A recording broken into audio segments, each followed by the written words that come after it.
My name is Christos Papadimitriou. I'm a professional soccer player here in Austria and a transition coach trainee for Athletes All. Our guest today is Taj Dashaun, a former college football player and the transition coach for the organization. Would you like to tell us a little bit more about your sporting career? Sure, Christos. First of all, thank you for having me, man. It's an honor to be here with you. Just to think when we connected earlier this year and think about where we are now, it's exciting to see where you're at, man. So it's a pleasure to be doing this interview with you. As you mentioned, I played college football at Stony Brook University, and I knew I wasn't going to the NFL, so that wasn't even on the radar for me. Yet, like many former athletes, I had no idea what I was going to do next, mainly because I didn't take the time to prepare for it.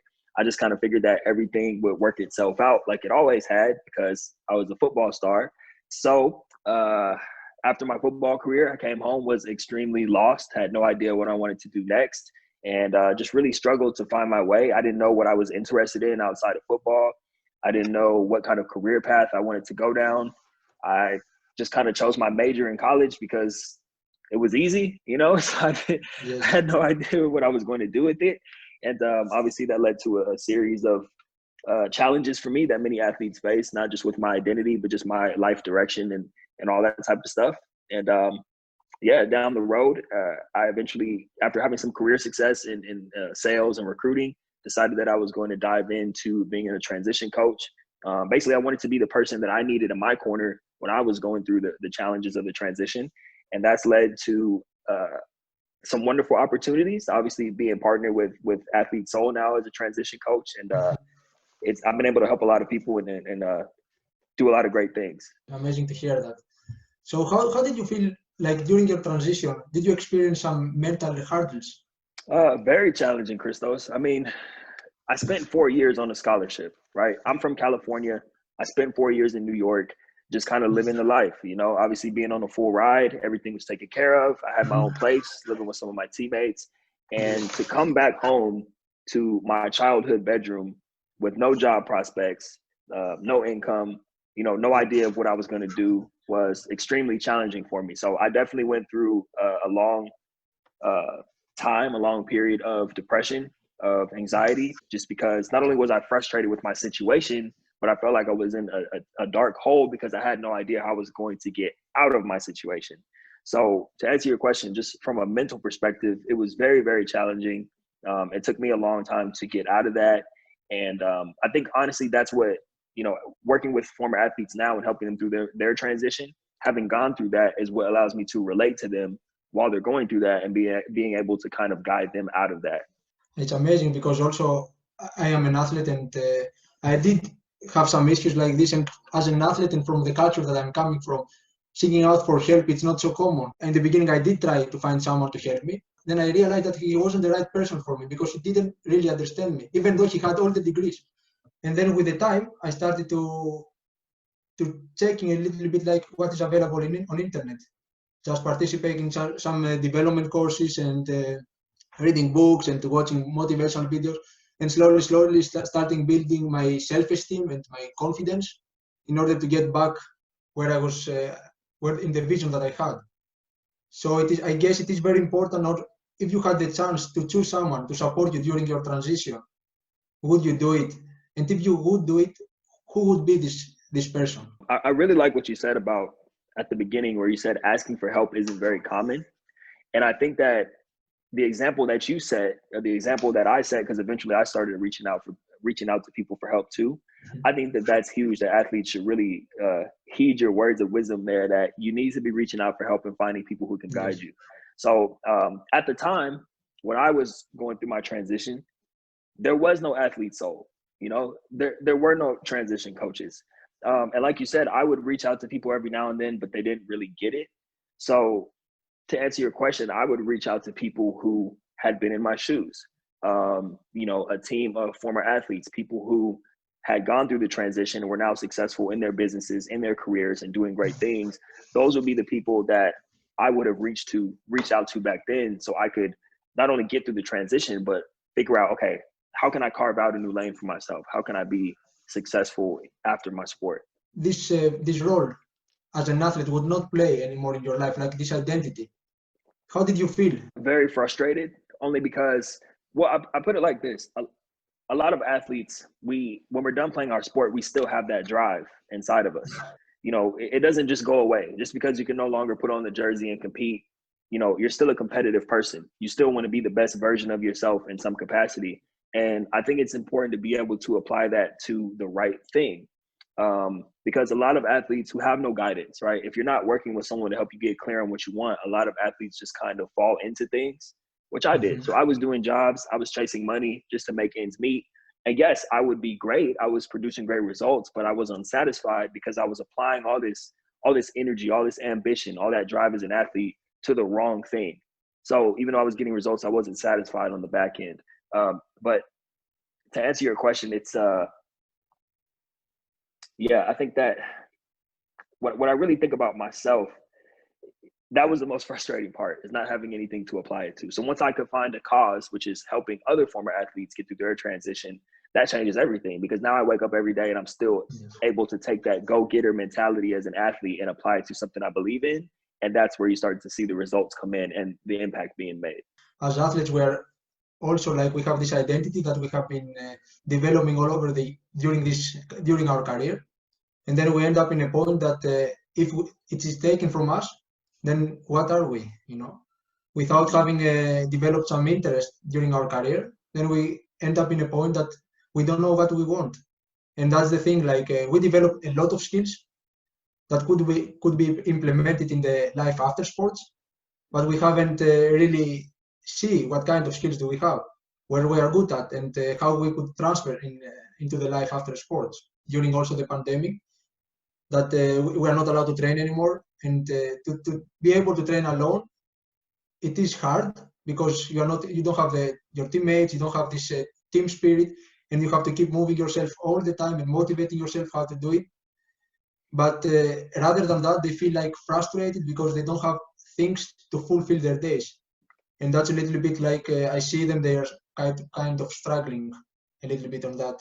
What, for example, during your experience, what kind of transferable skills did you see that you have now, and you have this from sports? It's just having that go-getter mentality, having the drive, having the discipline. And you touched on something that's so important, Christos, because you talked about that lack of community, right? Not having your teammates around you, not having, you know, people in the locker room with you, or people supporting you or pushing you, having to train by yourself, not having that community of people where you're on a similar path. And to me, the transferable skills were to kind of be able to create that for myself, because at a certain point, I realized I couldn't just exist in a vacuum and be the lone wolf forever.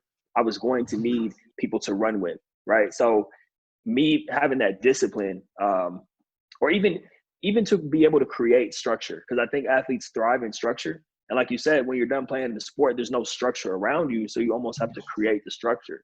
So back to your question about transferable skills, I think I had to identify what I was missing first, and then be able to take the transferable skills to go create those things for myself.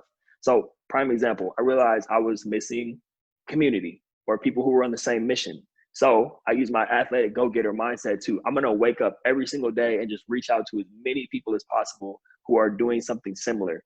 That's how I connected with Miriam. That's how I connected with Athlete Soul. That's how you connected with Athlete Soul, because you woke up and you were applying your go-getter mindset to connect with people who are doing something similar too. You and I connect, and now here you are. Now you have a team that you can run with.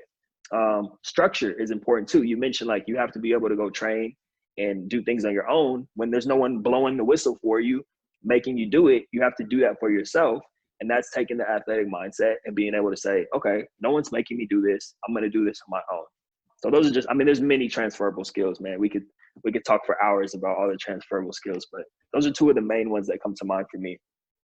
And that's so beautiful, because we are playing a sport and we don't realize what kind of effect it has on our lives. And then we see that when we are in a dark place, and then we are seeking out for finding some new purpose in life. So if you had the chance to look back at your sporting career, and you had the chance to change things, would you do something differently? Yes, and that's a very interesting topic that you bring up, because a lot of people say that with an athlete, especially someone like yourself, right? You play professionally. So when athletes are pursuing a professional career, a lot of people will say, hey, you need to be prepared for life afterwards. And all of that is great. At the same time, it can be very difficult to prepare because you're waking up every day, you're 100% dedicated to being the best at your craft. And a lot of people see it as having a plan B and not being focused on plan A, which is making it professionally or whatever that looks like. So the advice that I would give to or something that I would do differently, is realize that it's going to end anyway, right? Even people who are striving to play professionally, you have to understand it's not about taking away from your focus, being a professional. It's about just thinking about what your life is going to look like, because it has to end. Not that you're saying, oh, I don't think I'm going to make it, so I'm going to plan for something different. It's saying, no, I'm going to make it. And at the same time, I'm going to be prepared for the rest of my life, you know? And what I would have done differently, I think, is just get a lot more clear or start researching people. That would be a major one. Because if you don't know what you want to do, kind of looking at people who are role models or people who you might aspire to be like, that can be very helpful when you're saying, I like not what this person does necessarily, their job title, that's part of it, but what kind of life is that person living? Like, what kind of impact do they have on people? What do they wake up every single day and do? So I think I would have identified more people like that during my playing days to say, this is what this person is doing after their athletic career, and I want to do something similar. Not even athletes, but just people in general. And I would have studied more people and seen what their lives were like, so I can emulate those qualities, if that makes sense. Yeah, absolutely. So you would be more like as an observer and see what other people are doing in order to get a better insight maybe. As a professional athlete in general, we are only told to do things in sports, but we are afraid to try out new things. And that's also when, for example, something is going wrong in sports, then affects all the other areas of our lives. And that's a little bit the thing. Why not the plenty free time that we have as athletes? Why not to invest this time on finding new interest or just trying out things in order to develop like another identity, another identity of as an athlete? Yeah, Christos, especially now, right? Especially with seasons being postponed or delayed or seasons being canceled. I'm glad you touched on that, because it's not the time to sit around and play video games. You know, it's not the time to, I know a lot of people are quarantined, but it's not the time to go out drinking with your friends right now. It's not the time to just waste time. And I love that you said invest time, because there's a big difference between investing time and spending time. Most people go through life spending time. I stopped spending time years ago. There's every moment, every single second has to be an investment. Even us being on this call right now is an investment of time, because the conversation we're having is going to help people. We're not just on here, oh, let's hang out on Zoom. Like, you know, we're here making an investment of all of our time to help people. So I really like that you touched on that, man. I think if more athletes can realize that their free time, of course, you have to rest, relax, and recover so you can train and all that stuff too. I'm not saying there's anything wrong with that, but like, it's invaluable to be able to invest the free time, right? It's not really free time, but invest that time to be able to do something powerful with it later in your life. We only get a short period of time on this earth, you know, so you want to make sure you make every second count. And I think also the best investments are the ones we are doing on ourselves. And the outcome we have, like we are growing as people, we are growing our minds, and that's the feeling that you have later on. It's I guess it's an amazing feeling. I see it also for myself when I reflect back on my life, and I see how I am now and how I used to be. I am really proud because I did the work that is hard. It's not easy, you know. And but once the work is done, then you realize that you have this self-confidence that comes from the right place, I would say. Absolutely. You should be proud, man. I'm proud of you. Like you said, Christos, we have that confidence because we know we put in the work. When no one was making us do it, when it was late at night, when it was early in the morning, we know that we put the work in, and that's why we can be confident in what we do and what we're going to do, because we earned it and we continue to earn it every day. And sometimes we tend to see the result, but we forget that the most important, I would say, is the process and the small wins that we're going to have in this process. That's another great point you bring up, Christos, because I was having a conversation the other day, man, and this guy was asking me, he was like, why do you think athletes have such a hard time celebrating themselves with the small wins? And the conversation led to us talking about how, like, you know, we're always on the go. We're always trying to achieve. So sometimes we don't stop to honor the process, like you said, and celebrate the small wins. And it's funny, man, because that's even something I've been trying to incorporate in my life. I have all these big goals and all these things I want to hit. and then, I accomplish a goal and I'm on to the next thing, versus being like, man, that was great, Taj. Like, celebrate that you even accomplished that, or where you're at right now versus where you were a few months ago or a few years ago. So I think it's important for any athletes tuning in right now to listen to Christos' his words and really celebrate yourself and focus on those small wins, and just be proud of those accomplishments too. So you don't get so caught up in chasing the next thing without stopping to appreciate where you're at right now. What are you doing now? I know that you have an amazing podcast. Also, that's how I found out about your mission and purpose. Thrive After Sports. It's the name Yes, of your sir. podcast. And tell us about a little bit, like, how is your daily life look like? It's quite busy, but it's very fulfilling. As you mentioned, I have the podcast, Thrive After Sports. I started that a little over a year and a half ago because I realized that I can't reach everybody through my coaching. I can only do so many coaching calls in a day. So let me put out some information that can help people be coached indirectly. It's the same reason I'm coming out with the book. My book is also called Thrive After Sports. That'll be out before Christmas time this year. And same philosophy. I wanted to just create a different method to be able to have an impact on people. A typical day for me looks like waking up. I wake up around 6. Sometimes I might sleep in. It might be like 6:30, and then I get up and get my workout in. And then from there, I'm just I have like some meditation time, and then I'm right on phone calls. I have a few coaching clients that I work with every month, so I do phone calls with them. And then what else? I try to record a podcast episode. I'm facilitating a few projects right now. I just have it's funny, Christos, because a few years ago, the life that I'm living right now is basically the life that I created for myself. I envisioned this. I wanted to be able to work from anywhere in the world, have an impact on people through the content I'm putting out and through my coaching, be partnered with great organizations that are doing the same thing, which is why, I'm so excited, like, to have connected with Miriam, to have connected with Athlete Soul, and to be able to not only do my own coaching, but be able to coach and be a part of a team of other people who are doing the same thing. But yeah, man, that's what my day looks like. I'm also partnered with a publishing company now, self-published in 30 days. It's the same company that helped me put my book out. So what I'm really focused on with my role is just seeing all the doors that putting my own story out there in book format, and all the different opportunities that come from writing a book and people taking interest in you being an author. I want to give that to other athletes and other people doing great things in the world. So I'm also helping my clients and just athletes who I've connected with over the years. I'm helping them publish books, leverage their books for speaking engagements or even virtual speaking engagements, and just leaving a legacy, telling their story and having an impact on other people. Because a book, you can't close the tab on a book.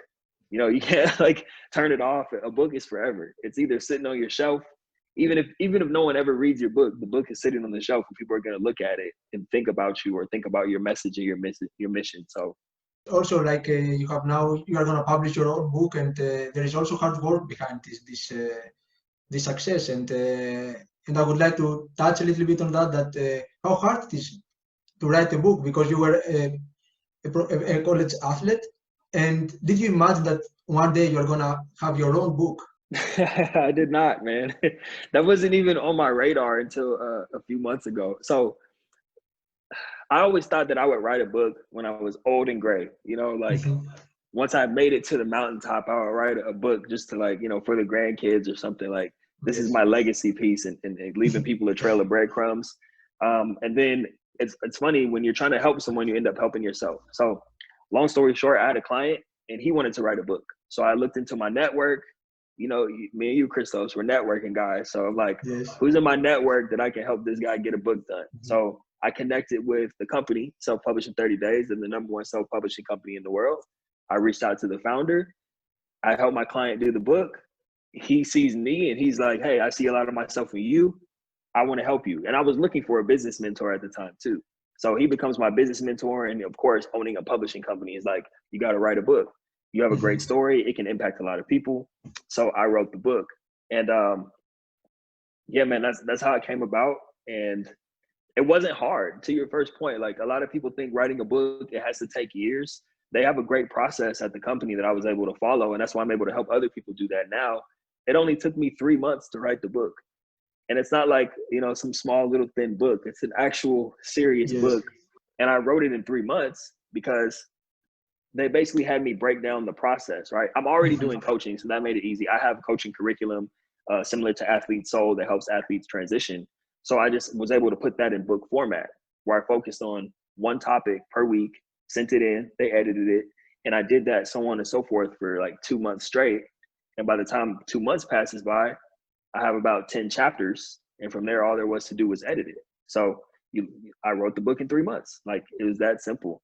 And I'm really excited about it, man, because I know that people are going to be able, just like the podcast, people are going to be able to pick up the book and be able to read it and have a lot of help that I didn't have, that we didn't have, through our transition. So. And I see that is also very important, like the people that you are surrounded, And I remember that I was in Sweden when I was listening one of your podcasts, and you mentioned that even though we might have the distance between ourselves and the other people, using the internet properly, you can have the right mentor. And I think you touched on this point in one of your podcasts, and I found it really interesting because I don't need to wait to get a mentorship from someone that lives in the United States, for example.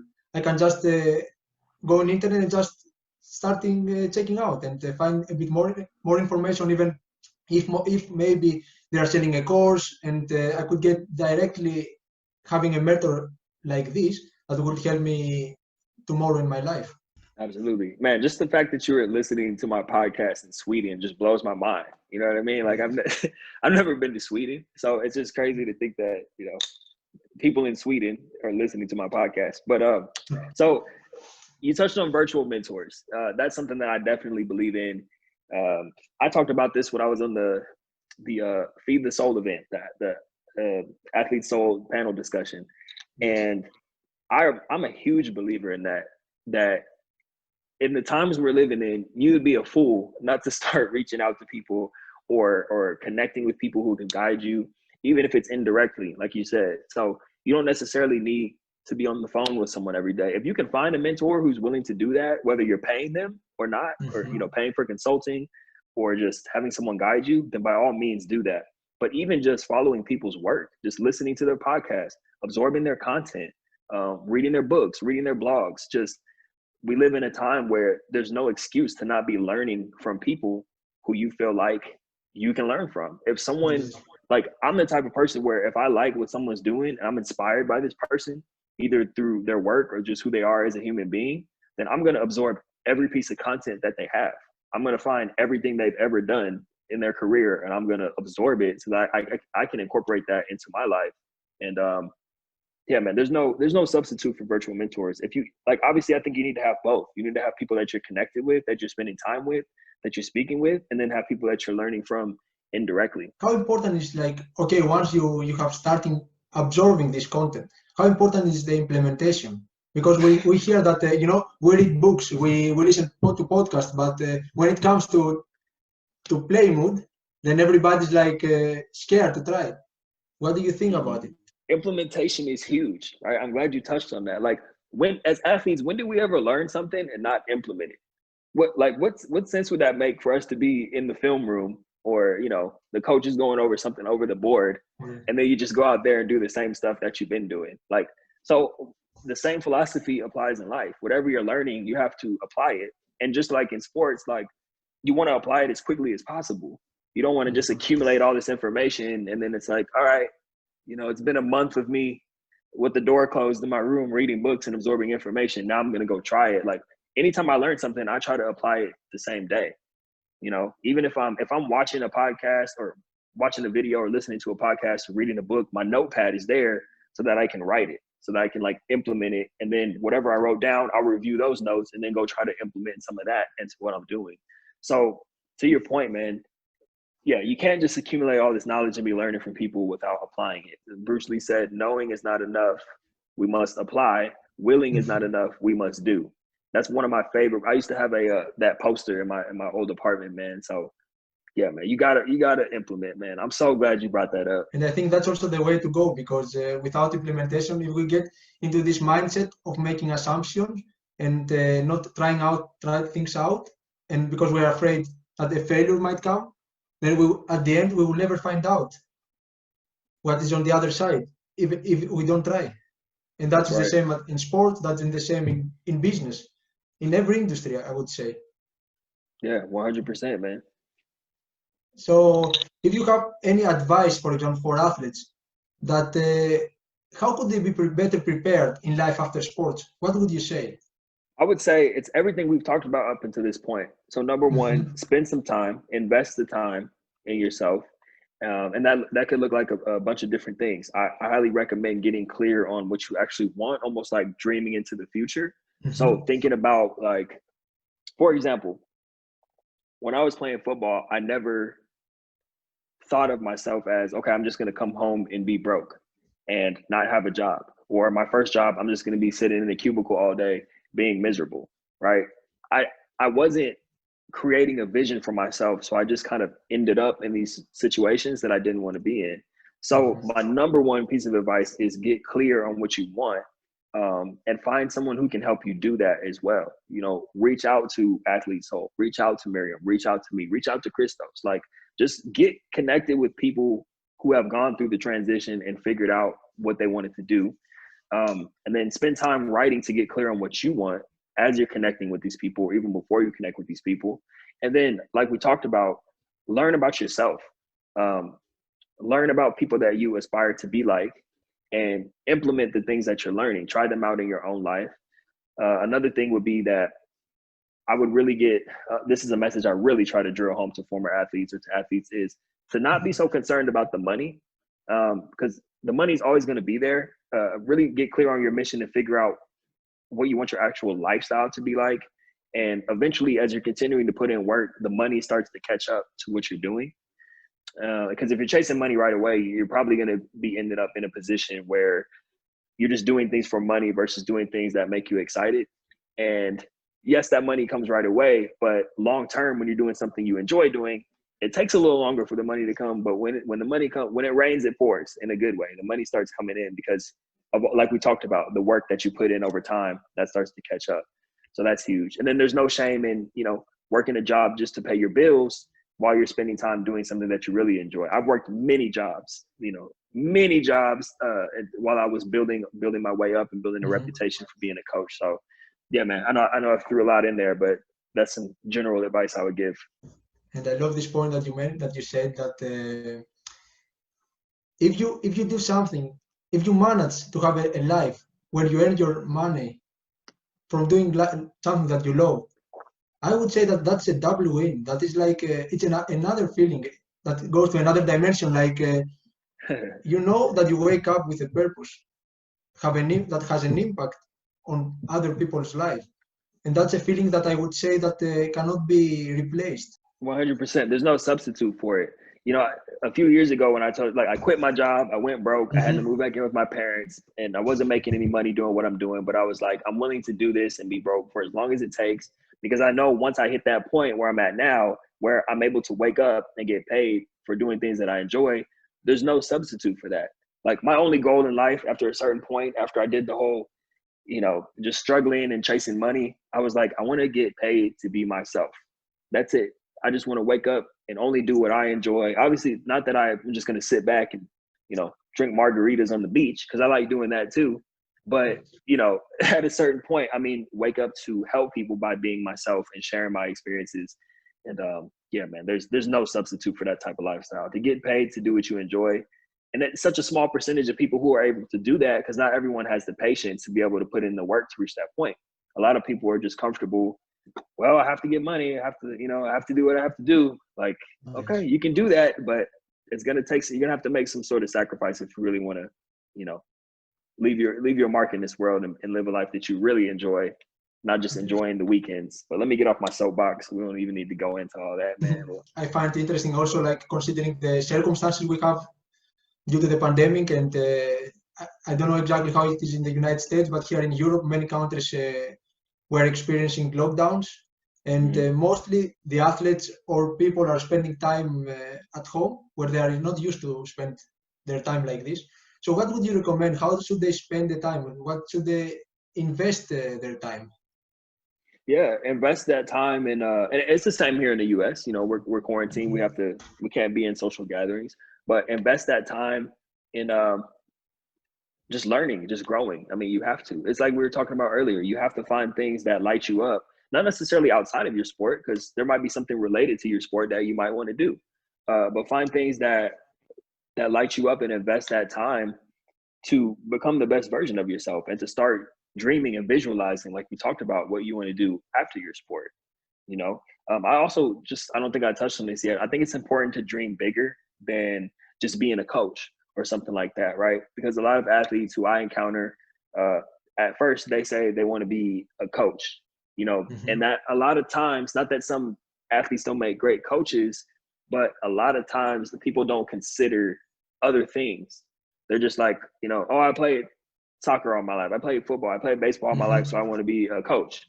Like, yes, it's an easy fix to something that they actually might want to spend time investing in and thinking about what they want to do. So just to wrap it up, my advice to those people who are quarantined and stuck inside right now, of course, invest that time thinking about what you want to do afterwards and connecting with people who can help you get there and learning and growing, but also think big. Like, don't sell yourself short. You know, don't just go with what's easy and comfortable. Invest that time coming up with something that's true to you, that you can actually be excited about waking up and pursuing every single day. I love this point, and based on what you said, like having a clear vision, having a big goal at the end, but also setting up like what you need to make in order to get this goal. It is also very important. And as we said, as we spoke also before, that like these small wins that we might need to have, and we might need to have to put this hard work in order to reach this big goal that everybody should have. And as you said, like using this time in order to find what is our purpose, and what we want to achieve maybe in life. Absolutely. And I love your point, and I love your advice, and thank you for this fantastic conversation. Thank you for taking the time and to share your knowledge and wisdom with us. And to all of you that you're gonna watch the recording. You can find all the information about Taj and Athlete Soul, and we encourage you to reach out if you need any further assistance. Awesome. Christos, thank you for having me, man. Fantastic conversation. Shout out to Miriam for putting this together. Shout out to Athlete Soul. This was awesome.